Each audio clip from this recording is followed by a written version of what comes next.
Kwa nini mtu anayetumia vilevi anatakiwa afanye detox mara kwa mara? Kwanza sababu mojawapo, vilevi huongeza sumu mwilini. Mfano pombe, sigara na hata dawa za kulevya huongeza mzigo wa sumu mwilini. Kwa mtu wa namna hii anashauriwa afanye detox. Vile vile sababu nyingine, pombe yani vilevi huathiri ini na figo.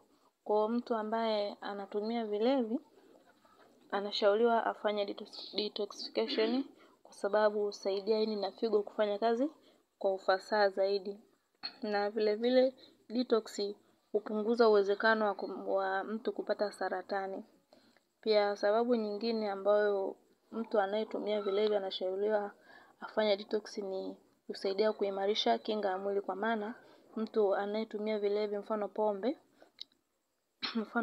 inaenda kuathiri mfumo wa kinga. Kwa detox inaenda kuondoa sumu ambazo zinaathiri mfumo wa kinga mwilini.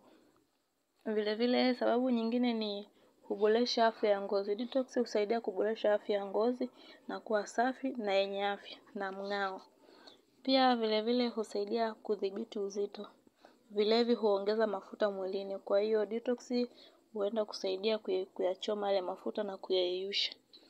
Pia vile vile detox husaidia hamu ya kutotumia vilevi, yani inaenda kuondoa ile hali ya mtu kupendelea labda kunywa ama kuvuta.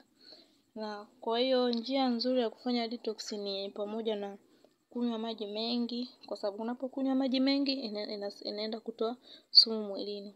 Vile vile kula mboga mboga na matunda, pia kufanya mazoezi na kupunguza matumizi ya vyakula vyenye kemikali.